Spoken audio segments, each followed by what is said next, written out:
Hello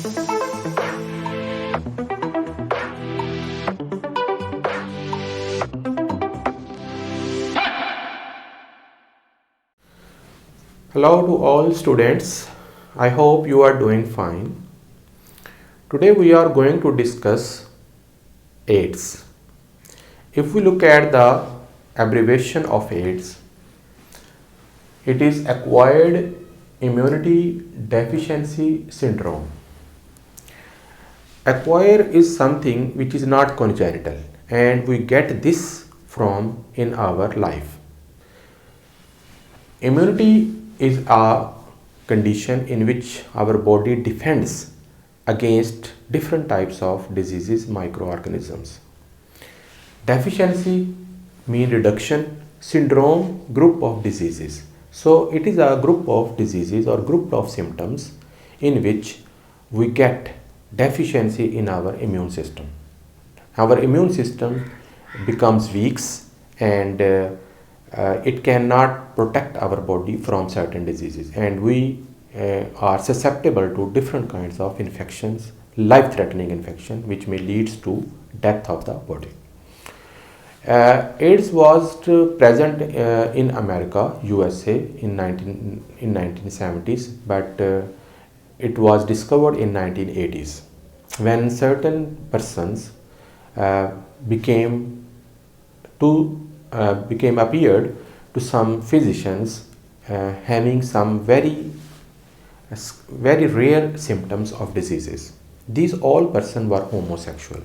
Homosexual are two types of people. They are gays if they are male and they are lesbian if they are female.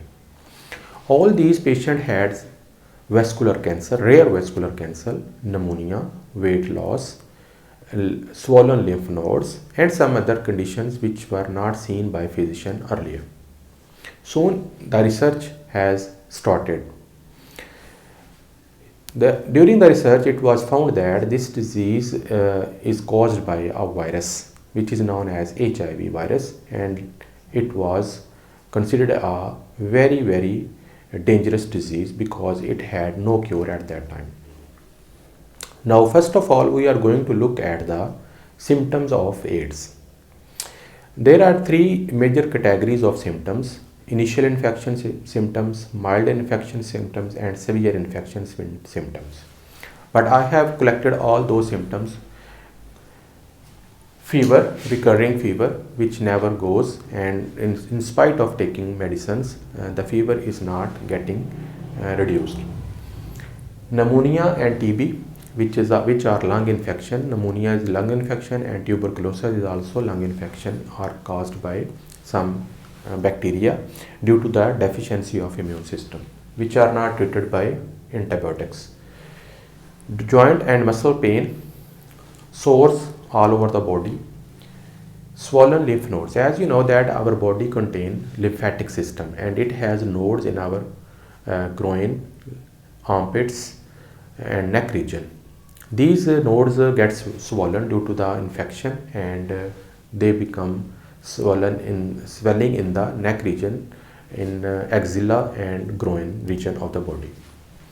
Sudden weight loss, cough which is not going away, diarrhea which is chronic diarrhea, is not treated by medicines, rare vascular cancer of some circulatory system, toxoplasmosis which is caused by infection caused by fungus, oral thrush which is also caused by fungus. So these are some mild to severe symptoms of AIDS person. Now let's look at the cause of the AIDS. Scientists have identified a virus which is known as HIV, which is cause of the virus. If we look at the structure of a HIV virus, it has a capsid which is made up of capsomere, which is protein molecule. As you can see in this diagram in black, this is the protein capsid which contain genome. Its genome is RNA. This virus is also known as RNA virus. It is also known as tumor virus, oncovirus. It belongs to a category of viruses which is known as retrovirus. So this is a group of viruses which can cause cancer and certain diseases. So one of those viruses is retroviruses, is HIV, which cause AIDS. It is RNA virus, its genome is RNA. It has special enzyme which is known as reverse transcriptase. This enzyme responsible for conversion of its RNA into DNA to attack on the host cell, which are going to be discussed later on. And it also has envelope on its body. As you can see, this envelope is obtained from the host cell membrane. This envelope has spikes on it. As you can see in the black, these are spikes made up of glycoproteins, with help of which it can attach with host cell and can enter or penetrate in the host cell. So this is the just simple structure of a HIV virus, but detailed structure of HIV we will discuss in next video lecture. Now if we look at the spread of AIDS can be spread by body fluids like semen, blood, saliva and breast milk. So whichever the method is, if any body fluid of a person which is infected by AIDS, if transferred from a sick person to a healthy person, that person also become infected with AIDS. So it is very important that we should avoid these conditions to avoid the spread of the AIDS, because it has no cure. Sexual contact, intimate sexual contact is the first first major cause of the virus to spread. When there are a relationship other than marriage relationship and with multiple people, then this virus can spread very fast through body fluids. Blood transfusion, if a AIDS person give blood to a healthy person, it can be transferred from virus from one person to another person. During pregnancy, from mother to child, during birth or after birth, it can also be transferred by breastfeeding. If mother is breastfeeding the child, the virus can spread to child. Contaminated syringes are also very important causes of virus spread. Many people use drugs intravenously, or they use common syringes to inject a drug or medicine in the body. That can also cause the spread of the virus. What happens when a virus enters in the person, in a healthy person? This virus when gain entry in the healthy person, it attacks on our special white blood cells which are known as T lymphocyte. T lymphocytes are specialized immunity cells which are very important for immunity. They attack virus attack on T lymphocyte because they contain a receptor known as CD4 receptor. CD cluster of differentiation 4 receptor is present on white blood cells. That is a type of weakness of the cells, and the virus gain entry into those cells and destroy those cells, in which our destruction of white blood cell due to destruction of our white blood cell, our immunity get reduced and we get a life-threatening infection in our body. So how it works, it is a special topic, it is a separate topic we will discuss in this in the next lecture or next video lecture. But today if we look at the normal and AIDS CD4 count. CD4 means white blood cell T lymphocyte. Normal CD4 count in the blood is 500 to 1500 per cubic millimeter. If we take a small amount of blood, it will contain up to 1500 T lymphocytes, which are good sign that your immunity is good. But during the attack of HIV or when we get AIDS, the destruction of white blood cell T lymphocyte will be reduced. AIDS person has CD4 count below 200 cubic millimeter. How do we know that our T lymphocyte or CD4 receptors have been reduced? So there are tests which are done at home or a lab, which will give you a result after 45 to 90 days. These diagnosis tests are antigen antibody test and nucleic acid test, with help of which we can find out that if we are infected with HIV virus or not. If we are infected with HIV virus, so there is no cure.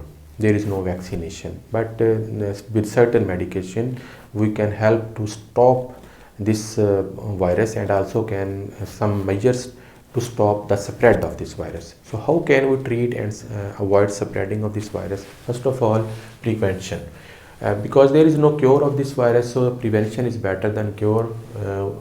People should use safe sexual contacts with a single partner, or during a marriage relationship you should not have a multiple partners. By having a safe sexual contact can stop the spread of this virus. Avoid common syringes by taking injection, medicine or drugs. Avoid intravenous drugs that can also, or use sterile needles or syringes during taking any kind of drug. Use sterile needles and syringes, and avoid getting unsterilized any instrument to touch your body, like razor, like blade, like scissor, or any kind of material which can infect your body with the HIV. So what is the treatment of virus? Because there is no vaccination available. Some vaccinations are under trial and some medications are already trial. But if you think that you have infected, you are exposed to HIV virus, you should go to your doctor and take some medicines, which is also known as PEP. In this condition, virus can be controlled at initial stages, and further infection will be prohibited. But infection, if the infection of HIV has spread in your body, then there are certain medicines available which can be taken, and it does not kill the virus, or it does not destroy the virus, and it cannot be eliminate this disease, but virus is still there. But these medicines can stop the growth of this virus, and you can live as long as a normal healthy person can live, but with special care, and take care of the, and by taking medicine. This treatment includes some antiretroviral therapy. Antiretro, because this virus is retrovirus, some antiviral medications is used to stop the growth and multiplication of this virus. One of them is nucleoside reverse transcriptase inhibitor, which inhibit the growth of the enzymes of the viruses. In this way we can stop the multiplication of this virus. One more medicine is protease inhibitor, which stops the enzyme which is responsible for the synthesis of the proteins of the virus. So in this way we can control the multiplication of the virus. So there are prevention, there is no treatment, proper treatment of the virus to kill them, but by taking regular medication and adopting preventing measure, adopting hygienic life, adopting safe life can be good for a person, and to avoid the spread of this disease. We also have learned to know that this retrovirus HIV is host specific. It is not only found in human, but it is also present in chimpanzees and monkeys, but it does not cause disease symptoms in those animals. So retrovirus is specially designed to infect human beings. So stay healthy, eat healthy, and have your lifestyle change. Make it simple, make it pious, make it honest. In this way you can be avoided so many diseases in your body. So God bless you. I hope you have learned this lecture properly. If you do, please like it, subscribe it, share with your friends, and we'll see you in the next lecture. Bye.